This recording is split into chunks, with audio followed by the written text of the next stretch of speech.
the history books. NS-37 is set to launch launch flight 1 for the crew who has been waiting for this moment to cross the Kármán line. I'm Tabitha Lipkin. And I'm Claire Luce. And this is New Shepard's 37th flight. The human need to explore is deep within all of us. Our ancestors crossed mountain ranges, sailed open oceans to map new lands, and sought out the unknown, while always looking to the stars. We're curious, and now we're at a place where we can pioneer new horizons. Now is the time. New Shepard has cleared the tower. Look at our beautiful Earth, you guys. To open the promise of space to all. Guys, we're doing it! And lay the way for generations to come. When our descendants look to the stars, they'll remember this time. When they reflect on where it started, they'll remember this place. And when they honor those first explorers who said, "Let's go," they'll remember these bold steps. We are of Blue origin. And this is just the beginning.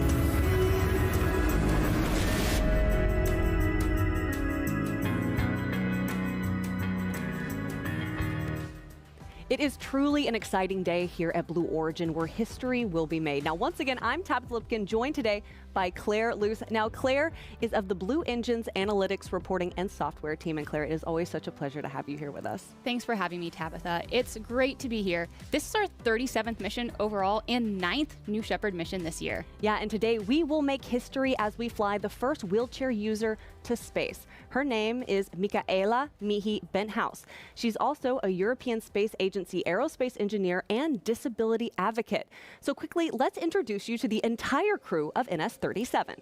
Our 37th flight includes a crew from around the world, which is very on par with our launches out of West Texas. Now, the entire crew manifest includes Joey Hyde, Hans Koenigsmann, Adonis Pouroulis, Neal Milch, Jason Stansell, and as we mentioned, Michi Benthaus as well.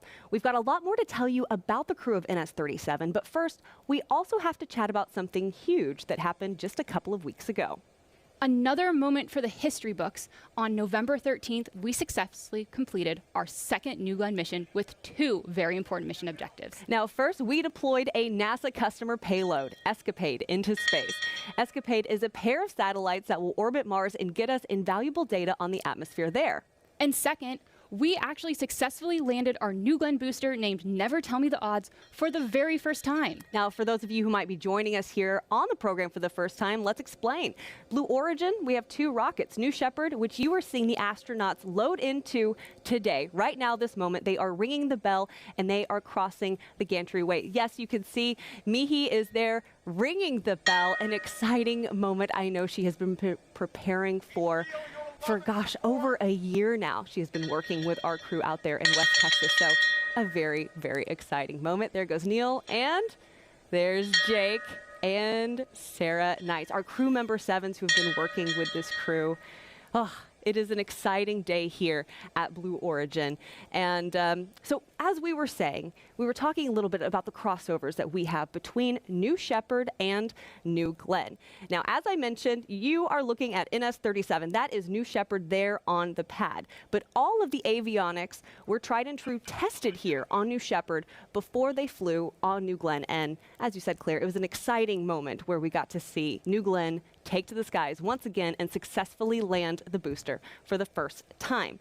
Now, we got to see our astronaut live look, and you have a better relationship between the 2 programs. But now, let's go ahead and deep dive into my favorite part of the webcast, where we get to talk about the crew of NS-37, and we're going to start in seat number 1. In seat number 1, we have Neal Milch. He is a global business executive and entrepreneur. Neal launched his career through Laundry Lux, a family-owned business. He now serves as the chair of Board of Trustees at Jackson Laboratory, a nonprofit biomedical research institute, where he supports genetic research to improve human health. Growing up watching the Gemini and Apollo programs, he adopted the Latin phrase in omnia paratus, meaning ready for anything, to guide his pursuit of science and discovery. In seat 2, we have Michi Benthaus. Michi is an aerospace and mechatronics engineer at the European Space Agency. She has dedicated her career to scientific collaboration for the advancement of interplanetary exploration. Back in 2018, she was involved in a mountain biking accident that resulted in a spinal cord injury, impacting her ability to walk. Undeterred, she has continued to pursue her passion for access as well as advocate for greater access to space. Michi flew aboard a zero-G research flight in 2022 and completed an analog astronaut mission. She continues to pursue sporting activities outside of work, including wheelchair tennis, and today a historic day flying her on New Shepard. In seat 3, we have Hans Koenigsmann. Hans is a German-American aerospace engineer whose career has been dedicated to advancing reusable spacecraft and vehicles, most notably as an early team member at SpaceX, where he spent 2 decades. He is one of the most renowned rocket scientists and remains actively engaged in the aerospace and space exploration community, serving on advisory boards and advisory roles across multiple aerospace companies. He is also a licensed pilot who has built his own airplane, an avid skier, and the proud father of 2 daughters. He is excited to share his experience to inspire the next generation of space exploration.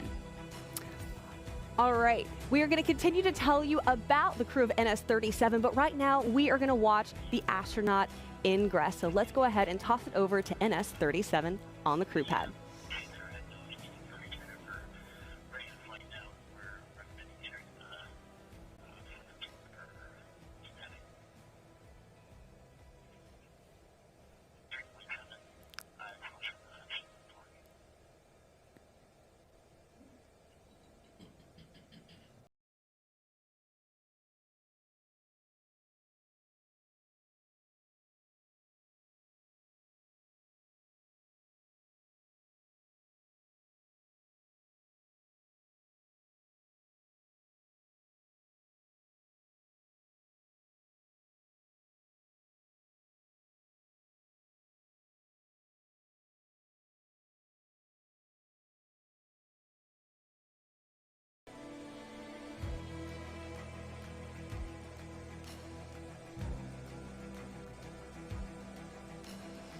So there you have it. The Astros have loaded in. You just saw Michi Benthaus, who will become the first wheelchair user to cross the Kármán line, get into the crew capsule. We are so excited to watch NS-37 take to the skies today. So let's continue telling you guys about the crew that we have. We're going to go to seat number 4, where we have Adonis Pouroulis.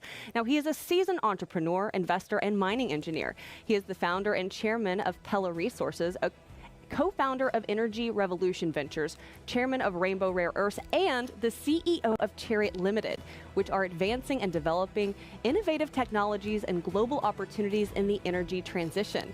His career and philanthropic work reflect a consistent commitment to education and the responsible and sustainable development of Earth's resources, combining technical expertise with a vision for long-term environmental and social impacts. His flight aboard New Shepard represents a lifelong dream to see the world from space. In seat 5, we have Jason Stansell. A self-proclaimed space nerd rooted in West Texas, Jason has watched the space industry expand to offer commercial spaceflight opportunities from his own backyard. With a degree in computer science from Tulane University, he has channeled his enthusiasm for creativity, passion for adventure, and love for science and physics into scuba diving, driving cars, riding motorcycles, flying planes, and of course, studying rocketry. Jason is looking to inspire healthy skepticism and promote science education through his experience. He is also dedicating his flight to his brother Kevin, who passed away in 2016 to a hard-fought battle with brain cancer. In seat number 6, we have Joey Hyde, a physicist and quantitative investor. Joey recently retired from his career at a leading hedge fund. He lives in Florida with his wife and 5 children. His grandparents ignited a fascination with space when they brought him to watch the 1988 launch of the space shuttle Atlantis, which sparked a lifelong curiosity in human spaceflight and exploration, leading him to earn a PhD in astrophysics. Joey sees this flight with Blue Origin as a continuation of his commitment to advancing science as well as inspiring generations of explorers. His spouse, by the way, Elaine Hyde, flew earlier this year back on NS-30. So pretty cool to have her fly, and now here he is. I can't imagine what the conversations that Elaine had, and now they get to share something together. Yeah, and you can see in our crew right there, Out of the Blue is what they have named themselves. And I know they are so excited for this moment to cross the Kármán line. But right now, let's talk about the mission patch. Well, the NS-37 mission patch pays homage to the crew and Blue Origin's vision. The symbols embedded include, first, the DNA, which symbolizes the importance and impact of science to Neal Milch. We also have the hippo, represents Michi's favorite animal, her plush hippo, which comforted her in the hospital after her accident, and it will join her in space. We also have the tennis ball, symbolizes another of Michi's competitive passions.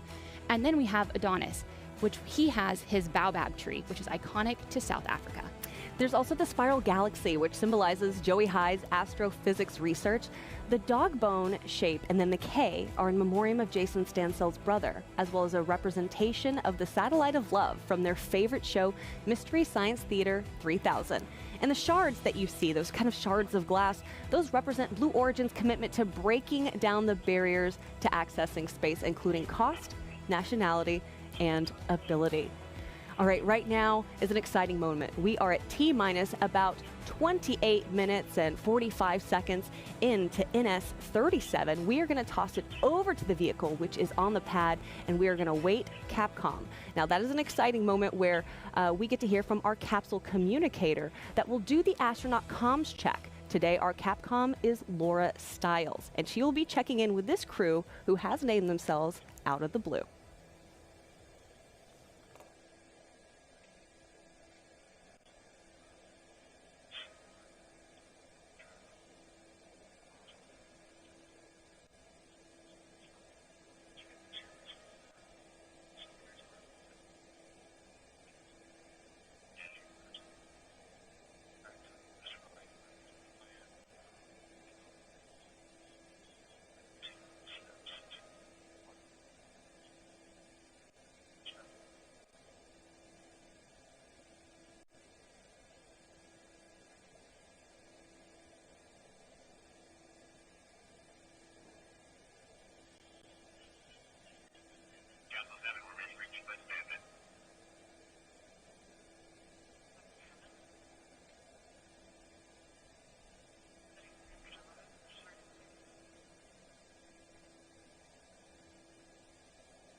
All right, crew. This is it. All right. You guys have come together as a crew. You're trained and you are ready. Sure. All that's left to do now, sit back, be present for the moment. All right? Try to have a little fun, too, okay? Thank you. We'll try. All right. I'm going to turn you over to Capcom. Godspeed, Out of the Blue. Thank you, number 7.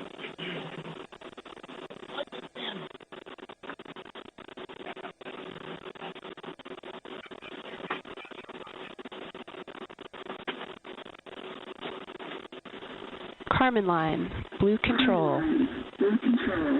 Good morning, crew, and welcome aboard the RSS Kármán line. Let's get started with a comm check. Reminder, turn your head to the right toward the mic. Astronaut Jack, comm check.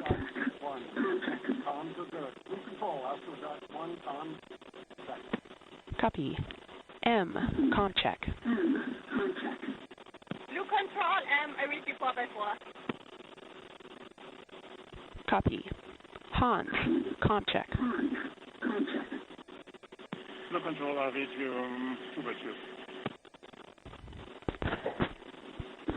Copy. Zorba, comm check. Blue Blue Control, Zorba, I hear you well. Copy. Payload. Comm check. Blue Control, payload, loud and clear. Copy. Snoopy. Comm check. Blue Control, Snoopy, loud and clear. Comm checks are complete. Stand by while I report to the flight director.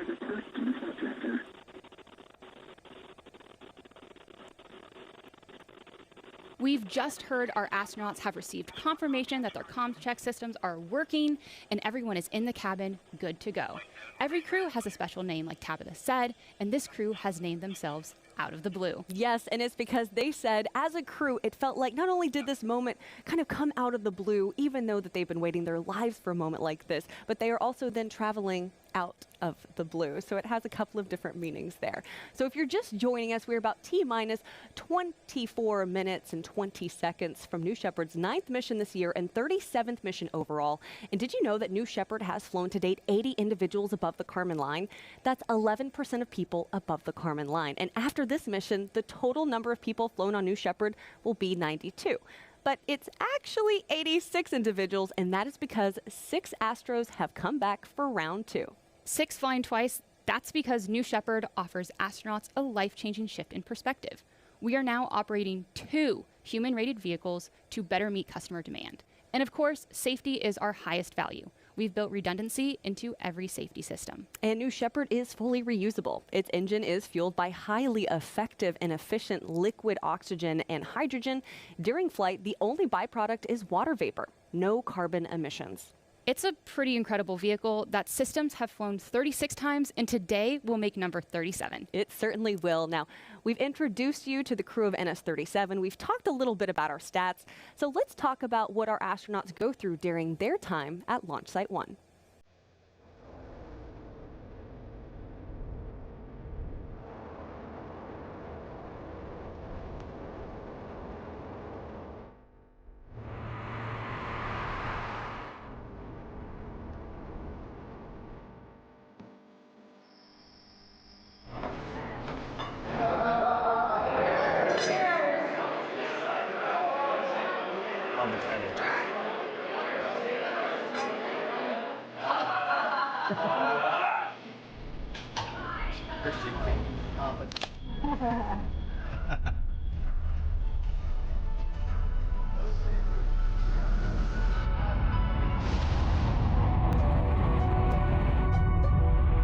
Wow! That makes me feel like I'm going to space. T-minus 10, 9, 8, 7, 6, 5, 4. Command engine start. 2, 1.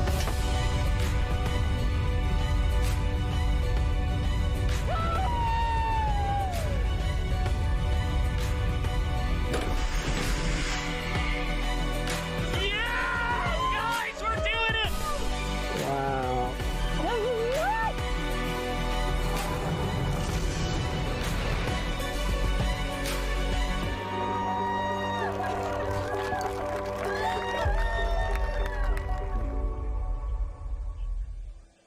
What a credible experience. That video is just a taste of what our Astros experienced during their time out in West Texas. Yeah, now, you know, the experience you can see is really something that we emphasize. We've built the astronaut experience with the authenticity of Texas, and I can tell you that is absolutely true because I am from Texas, and every time I'm out there and I'm at Astronaut Village, I feel like I'm back at home.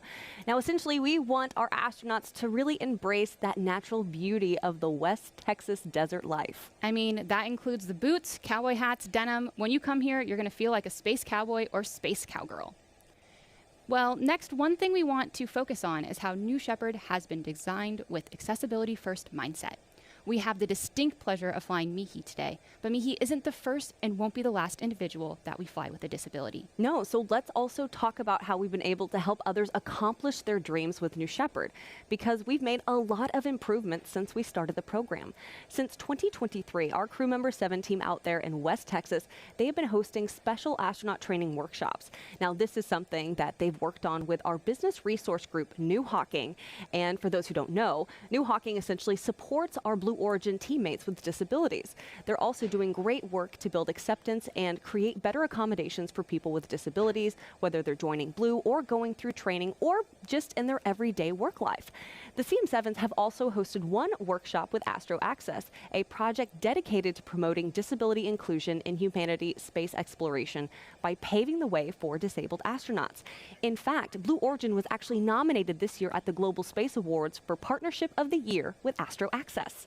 And during those workshops, the crew was able to work with and learn from individuals who are deaf and hard of hearing, low vision and blind, and those who are living with limited mobility. So yeah, taking what we've learned from those workshops, New Shepard has successfully flown the oldest man and oldest woman to space, as well as multiple individuals over 90 years old, and even individuals who identify as blind, hard of hearing, and even some with limited mobility. Now, some of the changes that we have made include improving the harnesses to make them, work easier for individuals who have limited mobility or limb differences.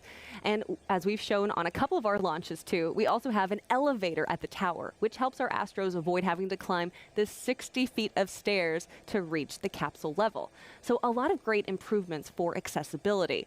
Now, based on our commitment and work to enable more people to fly, NS-37 needed no alterations for the vehicle for today's launch, where we will watch Michi, who will become the first wheelchair user to ever cross the Kármán line. And that's because from its inception, the baseline design of our New Shepard crew capsule had accessibility at the forefront. One thing that we got to see in ingress and to look out for during egress is what you can see here is Michi will use transfer boards that create a bridge from her chair outside the capsule to her seat inside. And for those of you who are curious, in an emergency egress situation, her crewmates will assist her. Here at Blue Origin, we are always improving and taking in feedback. And coming up, there will be a lot of vehicle improvements in the next design block of New Shepard, and that generation will be flying back into 2026. So very exciting for the next set of crew capsules, indeed. All right, so at its core, Blue Origin is a human spaceflight company. New Shepard has paved the way for access to space, as we just mentioned, and continues to do so with safety at the forefront. So let's check out how all the systems on New Shepard work together to keep our crew safe on their journey to the Kármán line and back. Safety is foundational to everything that we do at Blue Origin. And this isn't just about the rocket itself, it's about the training, it's about every piece that the astronauts experience when they're with us. We have a simple rule on New Shepard, and that is that everything involved with the safety of our astronauts has redundancy. That no matter what happens, that there's a backup system in place to keep people safe.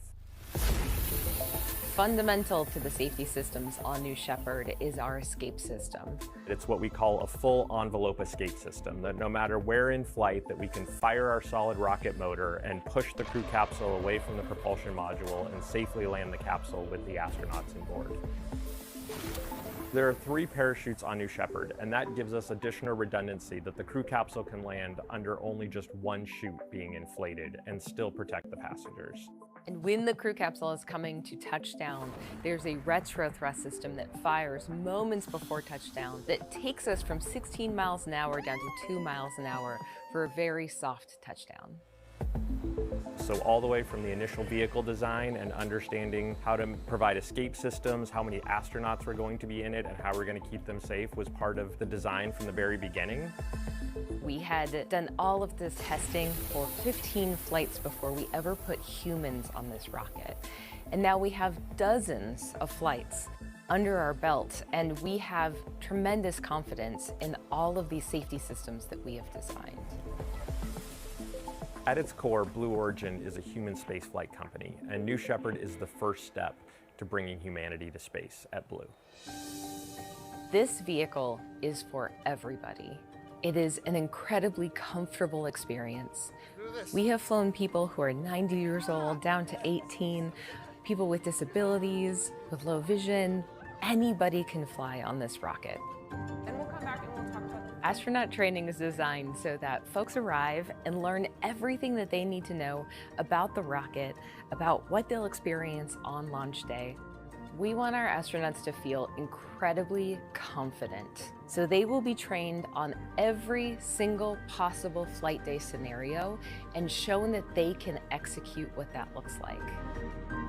Safety is woven into every process that we do at Blue Origin, whether it's the design, the operations, the maintenance, and our mission readiness. When we make the decision that we're ready for a mission, everyone on our team and at Blue feels accountable to keep them safe.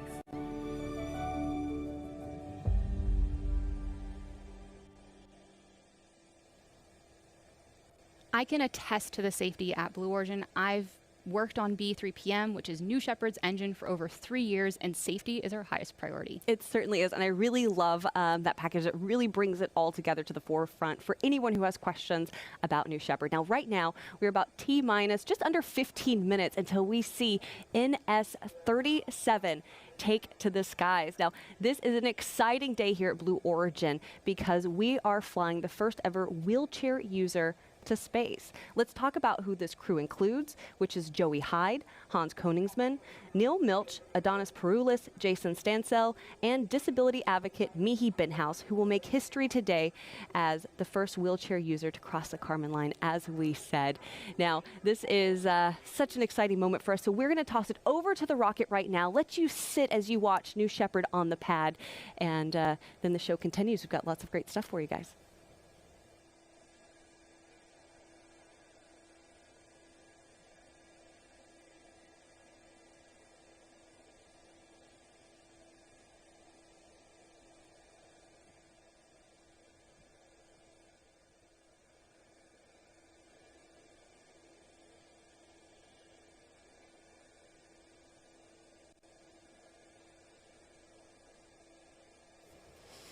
All right, it is T-minus 13 minutes and 30 seconds, and we want to talk about some of the individuals that you have seen on your screen and you will see on the ground helping out our crew, making sure that they stay knowledgeable and safe, and that is our CM7 crew, aka crew member 7s. Let's break it down. The crew that flies to space and back is a crew of 6, and CM7 are actually virtual crew members who are right there with the astronauts from the moment they arrive in Texas through their entire flight training and all the way to the moment when they enter the crew capsule. Yes, they're also the first faces that they see when they go back out to the crew capsule. And for this flight, our CM7s are Jake Mills and Laura Stiles.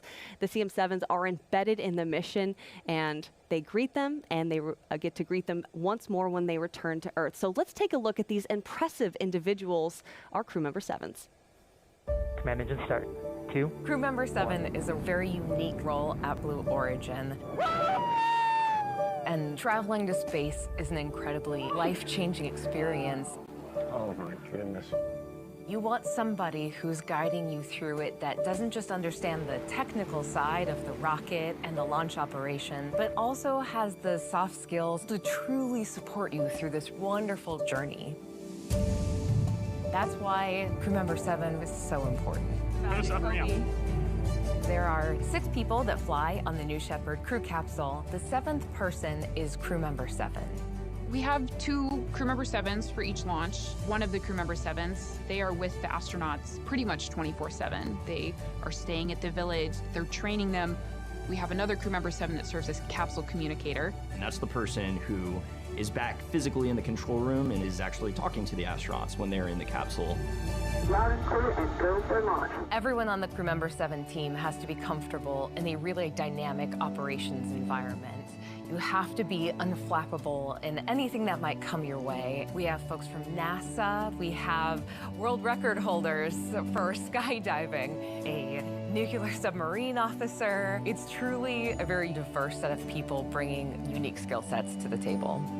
The most important role for crew member 7 is to instill confidence in the astronauts that we fly on New Shepard. And really that comes down to a very good training program. Safety is absolutely paramount to everything that we do here at Blue as we build this road to space. We have a crew capsule mock-up where we run through full mission simulations. Separation confirmed. You are free to unstrap. So the only surprise on launch day is the incredible view outside of those windows. This is nuts! Where they can look at the Earth and be changed. Oh, wow.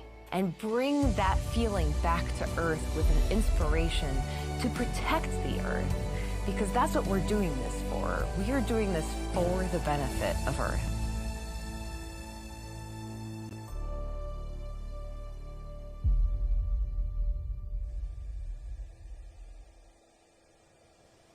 And every time I'm out in West Texas and I get to interact with the crew member 7s, the CM7s, it is so cool to kind of see how they prepare for launches, how they help individuals, our Astros, get ready. They make sure that they're trained, and it's just so awesome to be able to learn from them, especially as we continue to fly New Shepard more and more. They are such an important part to the New Shepard launch, and they are also amazing people.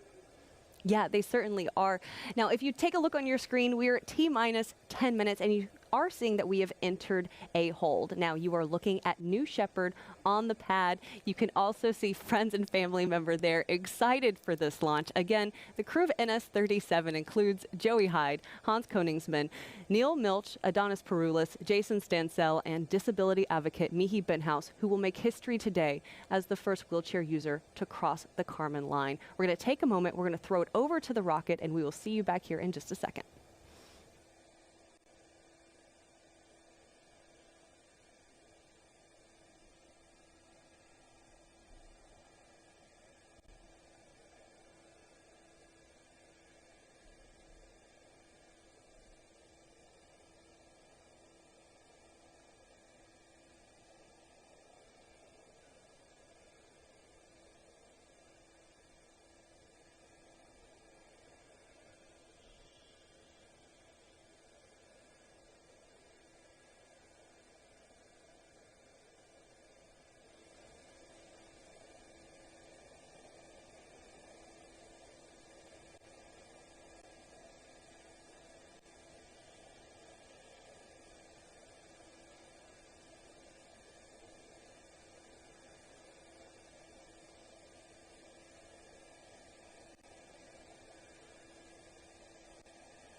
Friends, welcome back. You are watching NS-37. We're at T-minus 10 minutes right now. We are in a hold. And while we're in this hold, I want to talk about our previous flights. There have been 15 previous flights where we have carried crews of astronauts to space. And on every single flight, we hear the incredible reactions from our passengers and the profound effect that it has on them. And today, Out of the Blue, which is the name that our crew has named themselves, will add 6 more Astros crossing the Kármán line. Capsule. Go. Holy Booster. Is this wild? Go. Each person that goes up there. Oh my golly! This is nuts! Ground. Go. All of a sudden has a totally different perspective. Wow, look at that view. Capcom. Go. Of this little place here. New Shepard is go for launch.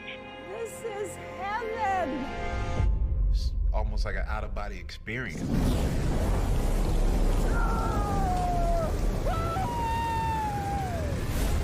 Shepard has cleared the tower. This is a new era where people like a teacher from North Carolina gets to go to space. Space has always been something I've wanted to do, but it's never been accessible until now. Look at that view. Look at the view. It's just unbelievable. You have to see it with your eyes to really, really take it in. Everybody else should go to space. Look at the Earth. Just look outside. Look at the Earth. We're in space. This is a life-changing experience. Everybody needs to do this. It was absolutely insane. I mean, it's the coolest thing ever. Oh my word. I'm just spinning. That was enlightenment. This is the best experience of my life, by far. Everyone in the world deserves to see this. Everyone needs to see this. Oh my God. It's just a dream come true. I wanted to do this my entire life. Oh my God. I just went to space as the first woman from Mexico. I think we need to give this gift of perspective to everybody. Oh man, this is so cool. I always said I'm going to do it, and I just did it. We went to space! What you have given me is the most profound experience I can imagine. I can't believe this. As soon as you land, you will want more of it.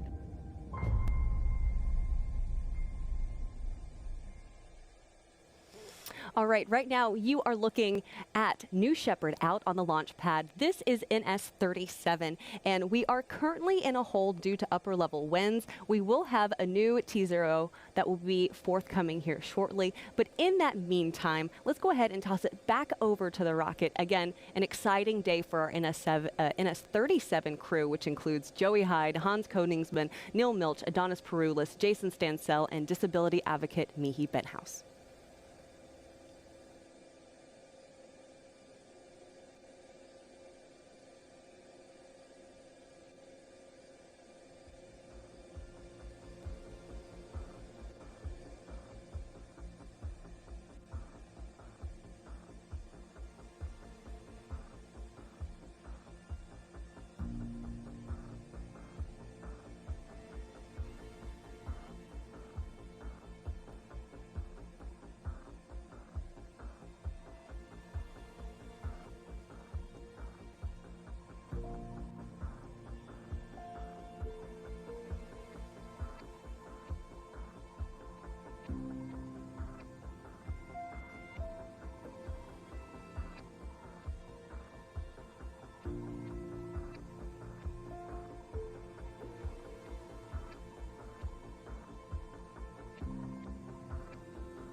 Welcome back, everyone. We are currently in a hold due to upper level winds.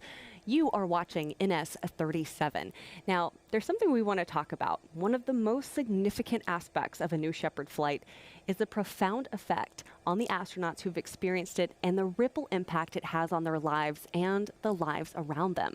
This is transformative. It's an experience that's often referred to as the overview effect. And the overview effect is really a cognitive shift reported by many astronauts who have viewed Earth from space. This phenomenon encompasses a range of emotion and intellectual reactions, including a sense of unity, having the ability to observe the Earth without national borders, which then fosters a deeper sense of global unity.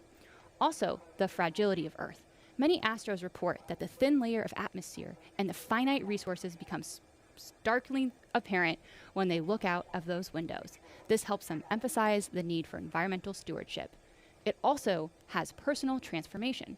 Astronauts report a profound change in their perspective on life, leading to a greater appreciation for the planet and the renewed sense of purpose back here on Earth. That's right, and it's such a huge part of what we do here as well. The impact that a New Shepard flight has on astronauts after a journey aboard is more than a physical adventure. It's a journey of self-discovery and profound insight.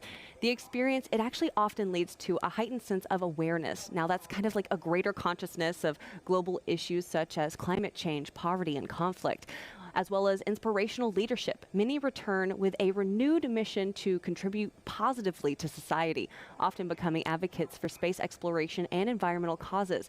And finally, there's like this emotional reconnaissance, like seeing the beauty and fragility of Earth from space can evoke powerful emotions, leading to a deeper connection with the planet. And one astronaut who can speak to this is one you might recognize. It's William Shatner. Yeah, let's hear directly from him about his experience. Holy cats. Weightlessness. Oh, Jesus. Oh, my God. Oh, wow. I can't believe this. Everybody in the world needs to see. There is Mother Earth and comfort, but what you see is black. Oh, I hope I never recover from this.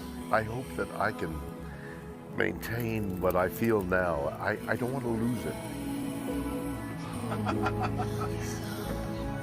What you have given me is the most profound experience I can imagine. I'm so filled with emotion about what just happened. Jeez. Oh my God. It was unbelievable. Oh, I'm telling you. It's just so, I don't know, it gets me emotional hearing how emotional our astros are when they come back from this experience. If you're just joining us, you are watching NS-37. You are looking at New Shepard out there on the pad. Now, we are currently in a hold due to upper level winds. Right now, we're going to toss it over to the rocket and check back in with you in just a little bit.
Hey friends, you are currently watching NS-37. We are currently in a hold due to upper level winds, but while we're in this hold, as you might have noticed, I have been joined on the desk by Claire Luce. Now, Claire has worked on the BE-3 engines for a long time, and she recently took on a new role. So Claire, tell me a little bit about your work on the BE-3 and what your new role is. Of course. So I love New Shepard because I worked on the BE-3PM engine for over 3 years. But currently my new role is on the Blue Engine's Analytics Reporting and Software team, or what we like to call is BEARS. It's a fun name. And on BEARS, we help all the engines at Blue, so not just BE-3PM, but BE-4, BE-3U, BE-7, and it's a bunch of software engineers that are help solving problems and that all the other engineers, propulsion engineers, need. Can you tell me a little bit more about kind of more into their jobs and what the back rooms are really like? Oh, of course. So on New Shepard, we have the engineering backroom, which is the role that I'm certified as the BE-3PM engineering backroom.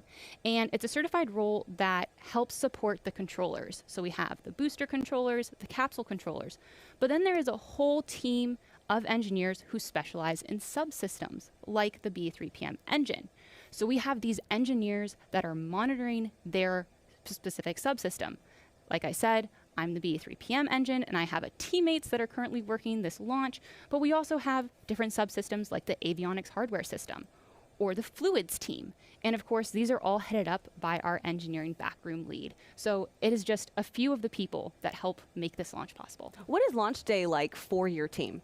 Well, they wake up really early. You have to be on console at a pretty early hour when the vehicle rolls out. You power the vehicle on. You're going to have to fill it up with propellant. Of course, my team is monitoring the engine at that time. So this has all happened before the crew even loads into the vehicle. It's got to be an exciting thing. And you've been out to West Texas, I think you told me, about 15 times doing this. Yep. It is a great opportunity to be able to be part of these launches, work the launches, and also work with the hardware. Yeah, and it is so great to hear more kind of about what our engines teams, because engines are really integral to everything we do. I know we said it on New Glenn. It's like, I think people believe that you build a rocket and then you stick an engine on it, but that's not the case at all. You build the engine and then you build the rocket from there. Yep, that is 100% true. All right now you are watching NS-37. You can see New Shepard out there on the pad. We are on a hold at this moment in time due to upper level winds. We're going to toss it back over to the rocket, get a status update for you guys, and see you in just a minute.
Hey friends, you are watching NS-37. Right now, we are currently in a hold due to upper level winds, but not to worry. We get to show you exactly what our Astros have been up to over the last couple of days. And just yesterday, they had an exciting adventure as they prepared for this moment where they are sitting in the capsule as we speak. So this is them, I believe, going into, the barn, right? Yeah, that is where we store our New Shepard boosters. And as you said, it has a fun name, the barn. You can see Michi there. Now, again, Michi Benthaus will become the first wheelchair user in space. We are so excited to be flying her here on NS-37 today. I've actually not yet been inside the barn, but that's on the top of my Blue Origin bucket list, is to go in there and see the booster there. I've seen, of course, the booster out on the landing pad, which is traditional after every flight. All the entire crew here at Blue go out and take a picture with the booster on the landing pad. But this is pretty special to kind of see it still all connected inside the barn. Well, and what is also even more cool is that since we said we had 2 human-rated vehicles, we actually have 2 boosters in there, and you can see them side by side. Oh, that is really, really exciting. You can see Neal there, obviously pretty excited about what he's looking at. Mind blown. There is Hans taking a look at, I'm sure, all the mechanics and engineering of it as well, being a rocket scientist himself. Jason there, and again, Jason is flying in honor of his brother Kevin today. Michi is taking a look. That is Audrey Powers. She is also one of our NS New Shepard astronauts. Pretty exciting to have her continuing to lead the New Shepard team. Joey, everyone, really getting to learn more about the science behind New Shepard. A great moment for a crew picture. And you can see behind them all of the patches that we have. Those are all the patches that these vehicles have flown. That's it. 37 is a lot. It really is. It's something that I think all of Blue is really proud of.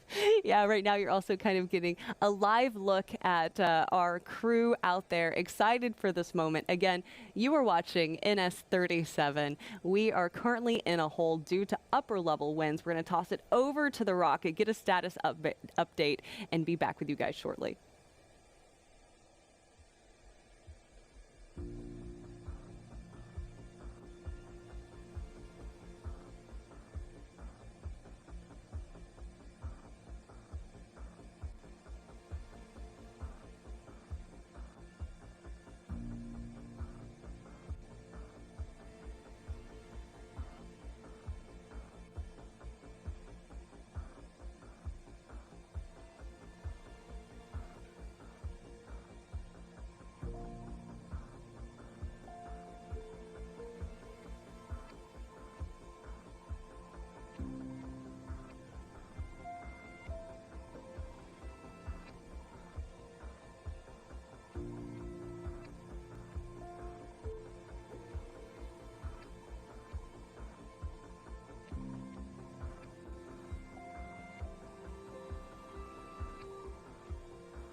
As you might have noticed, if you're taking a look on your screen, the hold has cleared. We were in a hold due to upper level winds, but now we are proceeding. We're at T-minus 9 minutes into NS-37. Now, any minute, we are going to be hearing that crucial go, no-go poll. So let's toss it over to the rocket and listen in.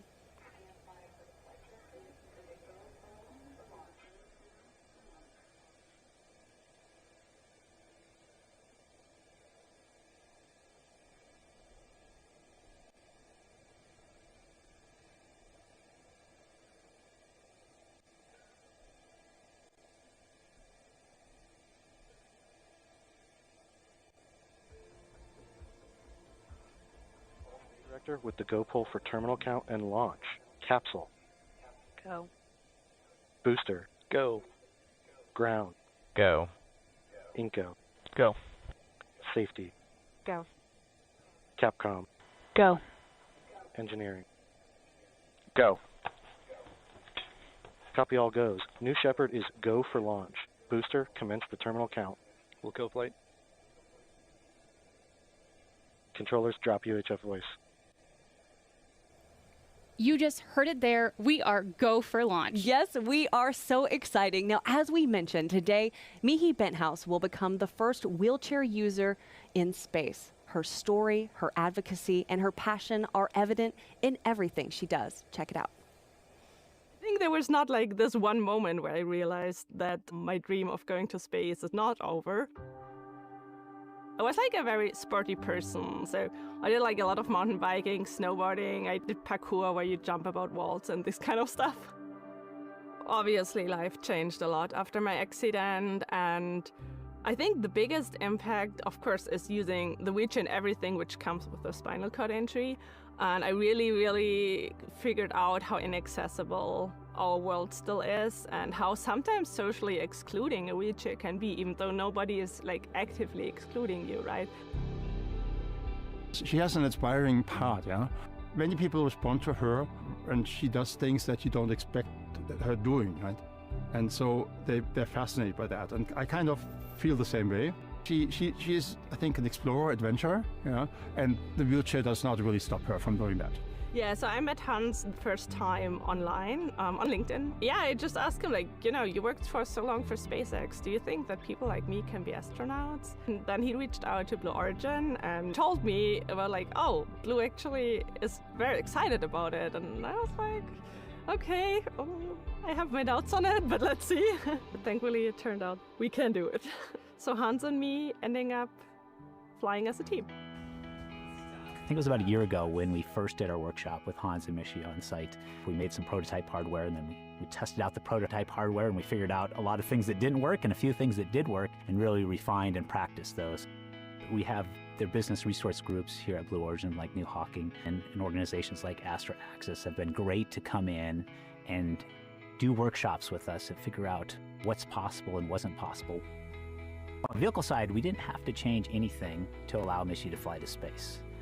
We did implement a few things on the ground side, so some ground support equipment to allow her to both ingress and egress out of the capsule. And so a lot of our work was focused on upgrading the experience in Astronaut Village, things in our training center, and then some of the ground support equipment to get her both into the capsule and then back out of the capsule. So yeah, I feel like a little bit the responsibility of being the first wheelchair user is also to point back on Earth. Of course, if we want to be an inclusive society, we should be inclusive in every part and not only in the parts we like to be. For the future of accessible spaceflight, I really hope it's like speeding up. You know, it's like in its very early days right now, so I think we're making like a very first thing here with Blue Origin. So Michi basically inspired me to do this, yeah? And it's her drive that kind of convinced me I should do that too, and to just experience something that I've seen from the outside for a long time. This is exciting work because this is what New Shepard was designed to do, to increase the access to space so all different kinds of people can have that experience of seeing our Earth from space.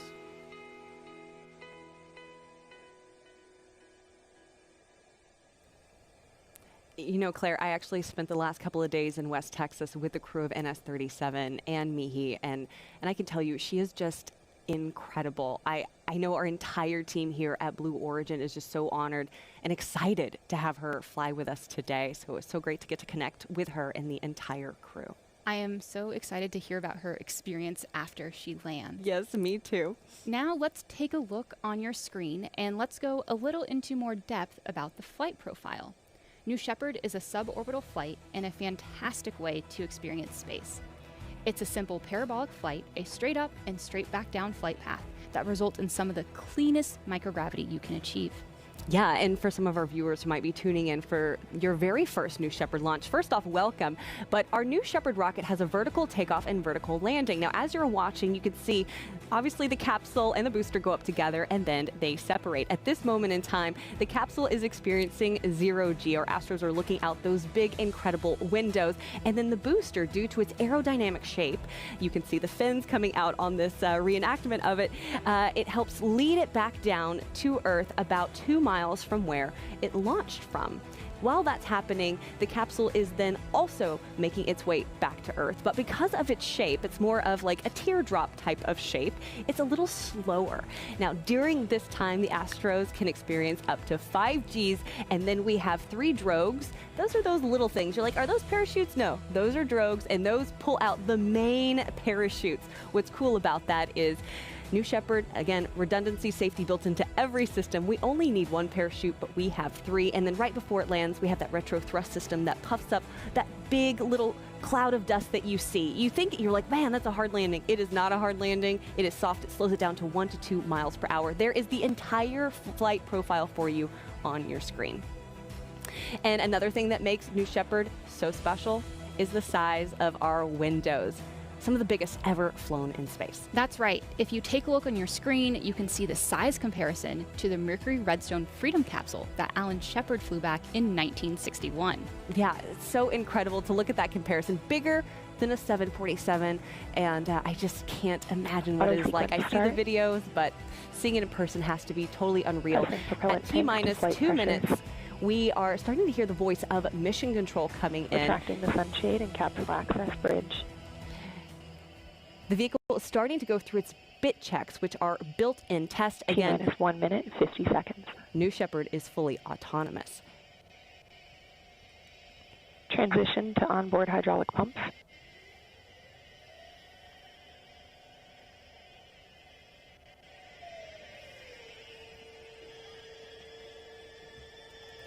Executing aft fin and PVC bit.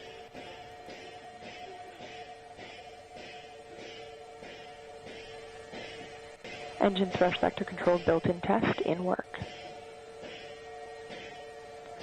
Vehicle is now on internal power.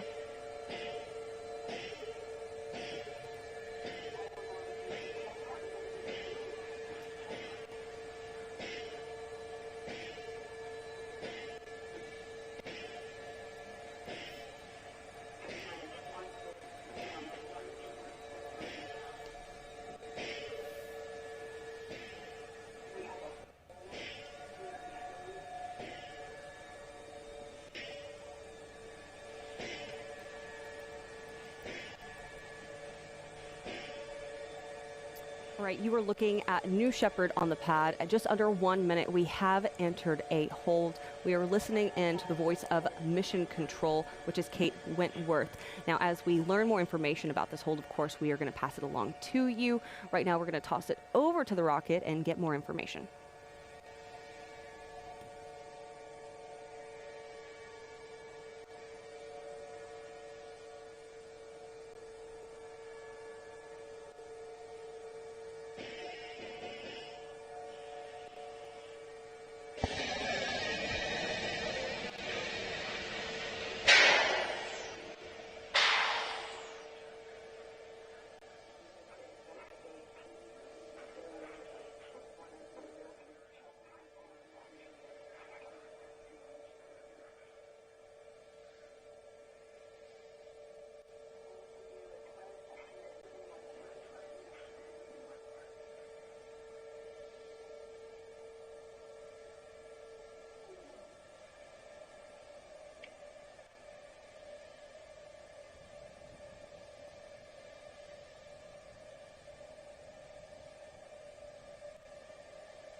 Hey friends, you are watching NS-37. We've entered a hold at just under a minute into launch. Now the hold was called to evaluate an observation during terminal count. I know everyone here is on the edge of their seats because this is such an exciting mission for us. Again, Michi Benthaus will become the first wheelchair user in space. Now, while we wait, we want to introduce you entirely to the crew of NS-37, and let's start in seat number 1.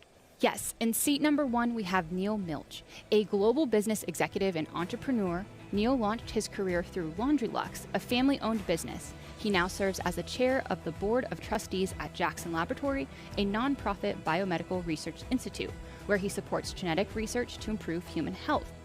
Growing up, watching the Gemini and Apollo programs, he adopted the Latin phrase in omnia paratus, meaning ready for anything, to guide his pursuit of science and discovery. And I got to talk to Neal, and I can tell you he is ready for anything. I know he's so excited for today. Let's talk about seat number 2. We have Michi Benthaus. Now, Michi is an aerospace and mechatronics engineer at the European Space Agency. She has dedicated her career to scientific collaboration for the advancement of interplanetary exploration. Back in 2018, she was involved in a mountain biking accident that resulted in a spinal cord injury, impacting her ability to walk.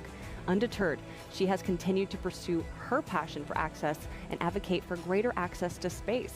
Now, Michi actually flew aboard a zero-G research flight back in 2022 and completed an analog astronaut mission. She continues to pursue sporting activities outside of work, including wheelchair tennis. In seat number 3, we have Hans Koenigsmann. Hans is a German-American aerospace engineer whose career has been dedicated to advancing reusable spacecraft and launch vehicles, most notably as an early team member at SpaceX, where he spent 2 decades. He is one of the world's most renowned rocket scientists and remains actively engaged in the aerospace and space exploration community, serving in advisory and board roles across multiple aerospace companies. He is also a licensed pilot who built his own airplane, an avid skier, and the proud father of 2 daughters. He is excited to share his experience to inspire the next generation of space exploration. In seat number 4, we have Adonis Pouroulis. Now, he is a seasoned entrepreneur, investor, and mining engineer. He is the founder and chairman of Pella Resources, co-founder of Energy Revolution Ventures, chairman of Rainbow Rare Earths, and the CEO of Chariot Limited, which are all advancing and developing innovative technologies and global opportunities in the energy transition. Now, his career and philanthropic work reflect a consistent commitment to education and the responsible and sustainable development of Earth's resources, combining technical expertise with a vision for long-term environmental and social impacts. His flight aboard New Shepard represents a lifelong dream to see the world from space. In seat number 5, we have Jason Stansell. A self-proclaimed space nerd rooted in West Texas, Jason has watched the space industry expand to offer commercial spaceflight opportunities from his own backyard. With a degree in computer science from Tulane University, he has channeled his enthusiasm for creativity, passion for adventure, and love of science and physics into scuba diving, driving cars, riding motorcycles, flying planes, and of course, studying rocketry. Jason is looking to inspire healthy skepticism and promote science education through his experience. He is also dedicating his flight to his brother Kevin, who passed away in 2016 to a hard-fought battle with brain cancer. In seat number 6, we have Joey Hyde, a physicist and quantitative investor. Joey recently retired from his career at a leading hedge fund. He lives in Florida with his wife and 5 children. His grandparents ignited a fascination with space when they brought him to watch the 1988 launch of the space shuttle Atlantis, which sparked a lifelong curiosity in human spaceflight and exploration, leading him to earn a PhD in astrophysics. Joey sees this flight with Blue Origin as a continuation of his commitment to advancing science and inspiring future generations of explorers. By the way, fun fact, earlier this year, his spouse, Elaine Hyde, flew back on NS-30. How cool is that? That's amazing to have something that they both can share, this experience of both going on a New Shepard flight. Yes, I would like to know what those conversations are like at the dinner table next week. Like, oh, yeah, now I really know what you were saying. You're like, yes, it's like this incredible experience. I have, the overview effect has really impacted me. All right, now let's also talk about the mission patch. So the NS-37 mission patch pays homage to the crew and Blue Origin's vision. And we have a couple different symbols embedded into the patch. So first we have the DNA, which symbolizes the importance of impact of science to Neal Milch. As you can see there on the left, we also have the hippo, which represents Michi's favorite animal, her plush hippo, which comforted her in the hospital after her accident and will join her in space. There is also on the patch the tennis ball, which symbolizes another one of Michi's competitive passions. And Adonis is represented by a baobab tree, which is iconic to South Africa. Yeah, on this patch, which you can see right there, the spiral galaxy symbolizes Joey Hyde's astrophysics research. The dog bone shape and K are in memoriam of Jason Stansell's brother, Kevin, as well as a representation of the satellite of love from their favorite show, Mystery Science Theater 3000. I love that show, by the way. And the shards represent Blue Origin's commitment to breaking down barriers to accessing space, including cost, nationality, and accessibility. So right now, as you look on your screen, you will notice we are currently in a hold. You are watching NS-37. We're going to toss it back over to the rocket and get more information.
Okay, we are hearing from the flight team that they have decided to terminate the countdown for today.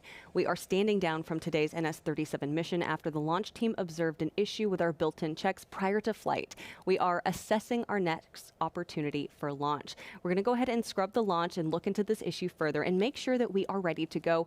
Once the turnaround plan is confirmed, we will announce a new launch window. Please do follow us on social media for updates, and thank you so much for joining us today.